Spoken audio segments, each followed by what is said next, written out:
The Valkyrie believed they knew everything about humans. Their sentries watched every colony. Their probes scanned every ship. Their listening stations caught every transmission. For 300 years, the Valkyrie Dominion had studied the young species with cold, patient eyes. They recorded human breathing patterns. They measured human reaction times. They cataloged human weapons. They mapped human space down to the last asteroid. Supreme Commander Tharn stood in his observation chamber aboard the flagship Eternal Vigilance. Holographic displays showed him 17 human colonies in real time. Blue dots represented Valkyrie sentries. There were thousands of them, hidden in asteroid fields, drifting in deep space, orbiting dead moons. Each sentry was invisible to human sensors. Each one reported every human movement directly to Tharn. The humans called their military the Imperial fleet. Tharn found the name amusing. One empire. Humans controlled 17 worlds. The Valkyrie Dominion controlled 8,000. Human ships were slow. Human weapons were primitive. Human tactics were predictable. Tharn watched a human cargo ship leave the colony world called New Sydney. His sentries tracked it instantly. They recorded its speed. They noted its cargo. They predicted its destination. The humans thought they had privacy. They thought their communications were secure. They did not know that Valkyrie quantum receivers caught every word they spoke. The attack begins in 12 rotations, Tharn announced to his war council. The humans will not see us coming. They cannot see us coming. Their sensors are blind to our approach. Their sentries are deaf to our presence. Admiral Corvin, his second-in-command, displayed the invasion plan. 300 Valkyrie warships would strike simultaneously. They would destroy human orbital defenses first. Then they would burn the colonies from space.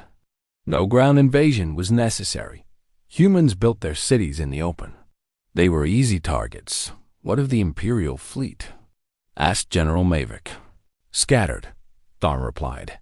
My sentries show their positions clearly. 47 ships near the border colonies. 12 ships protecting their capital world. The rest are spread across their territory in small groups. They cannot concentrate in time to stop us. The War Council studied the human fleet positions. Every ship was marked. Every patrol route was recorded. The humans were blind and helpless. But Tharn did not know that human eyes were also watching. On the colony world of New Brisbane, Admiral Sarah Chun sat in an underground bunker that officially did not exist. The bunker was lined with materials that blocked all known scanning methods. No Valkyrie probe had ever detected it. No Valkyrie sentry had ever reported its presence. Chun studied her own holographic display. It showed the positions of every Valkyrie sentry in human space. It showed the gathering Valkyrie fleet. It showed the invasion timeline. They still don't know, said Captain Marcus Webb, her chief intelligence officer. They still believe their sentries are invisible. Chun nodded slowly. 20 years ago, a Valkyrie probe had crashed on a human mining station. The miners had reported it to their government. The government had reported it to the military. The military had said nothing publicly. Instead, they had spent 2 decades studying Valkyrie technology in secret. They learned how Valkyrie sentries worked. They learned how to detect them. More importantly, they learned how to feed them false information. Show me the real fleet positions, Chun ordered. The display changed. The scattered Imperial fleet vanished. In its place appeared a concentrated force of 112 warships. They were hidden in a region of space filled with natural radiation that blocked Valkyrie sensors. The radiation did not block human sensors. Human scientists had found the region years ago and told no one. The Valkyrie see what we want them to see, Webb explained. Ghost ships, holographic projections, automated drones broadcasting human signatures. Their sentries watch our decoys while our real fleet waits. Chun had spent 15 years preparing for this moment. She had built the decoy network piece by piece. She had moved real ships under the cover of fake engine failures and scheduled maintenance. She had created a shadow fleet that existed only in Volcari sensors. The Volcari knew human breathing patterns. They did not know that humans could hold their breath. "What about our colonies?"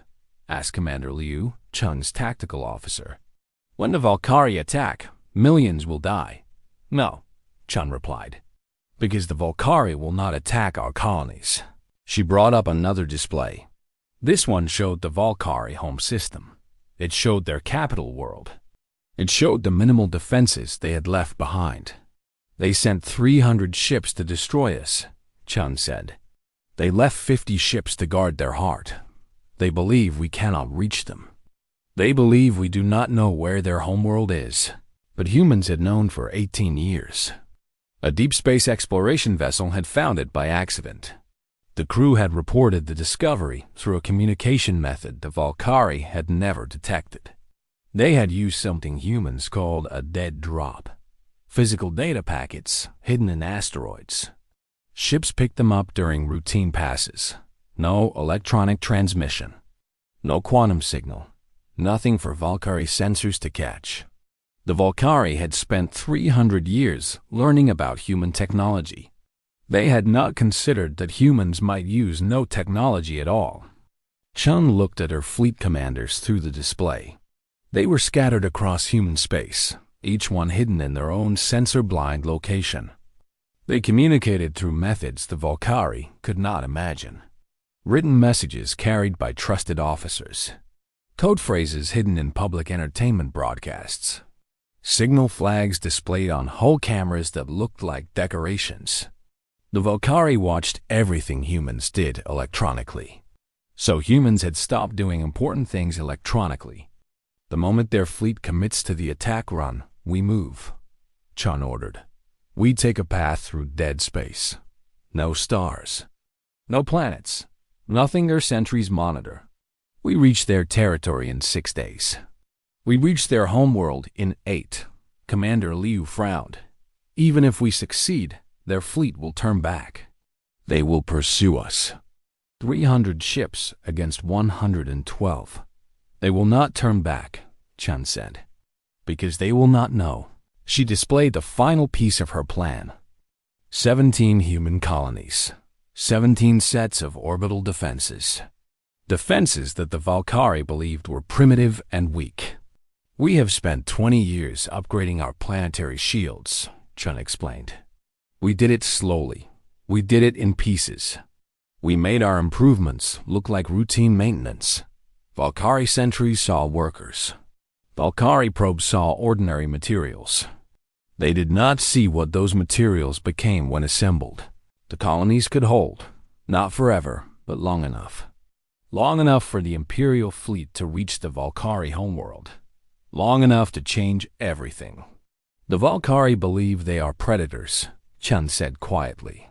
"They believe we are prey. They have watched us for 300 years, and they have learned nothing. They counted our ships and measured our weapons. They did not measure our patience.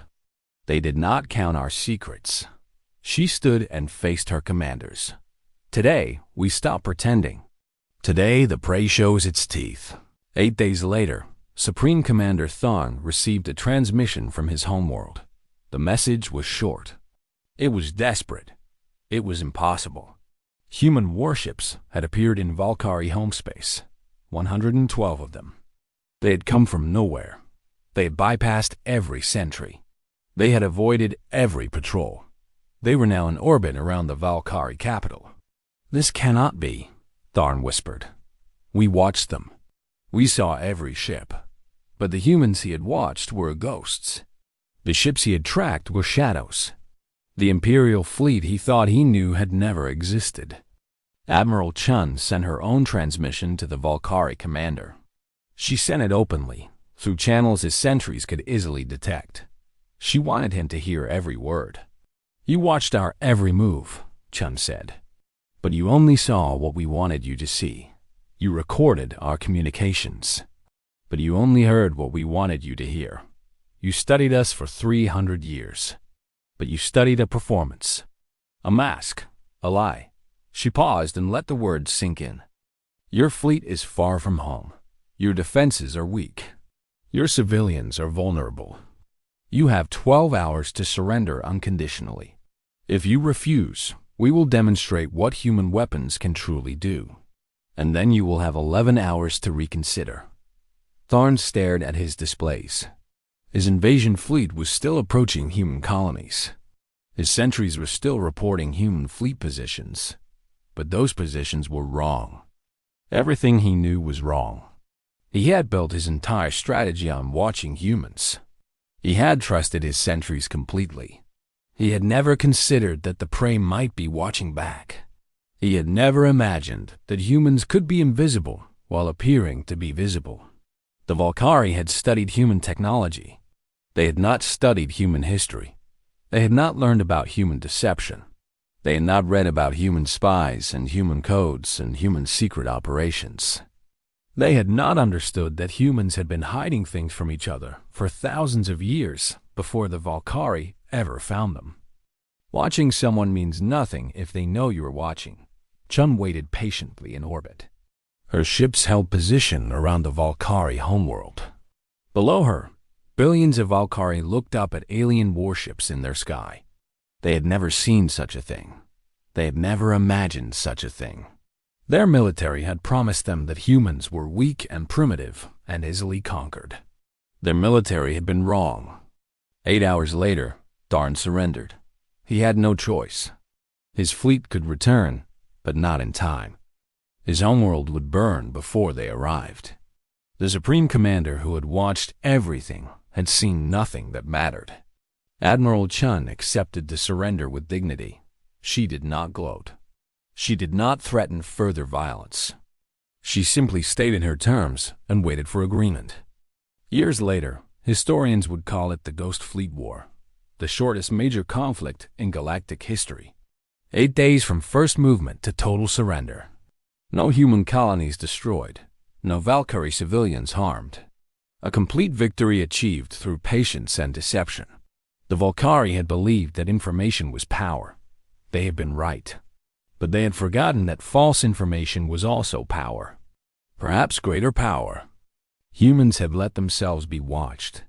They had performed for the Sentries. They had acted weak while building strength. They had appeared foolish while preparing victory. The galaxy learned a lesson that day.